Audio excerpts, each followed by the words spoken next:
inaan waligay arkin madaxweyne Soomaaliya ee wadankayga sharafta leh Soomaaliyeed oo ah madaxweyne waxa maanta aad iyo aad ugu faraxsanahay inaan si live u arkay madaxweyneyga waxa leeyahay Maxamed Cabdullaahi Farmaajo ku soo dhawow gaalkacyo galmudug ma arag sawiradiisa inaan arko ma ahan aniga leef ma arag maanta aad baa faraxsanahay maanta sanadkaygu waa 33 sano waxaan aad u taageeraa ugu faraxsanahay maanta arka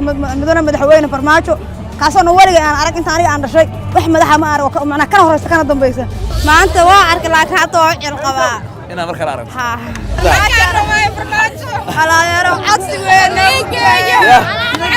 ma darda qabyaalad way dhamaatay soo maali waxa mid qora ilaahayo qaadir dawlaha deena qeera oo yeel barqadii ama 4 saac ma shay maaday xilligan hadda jeeda waa xilli maqrino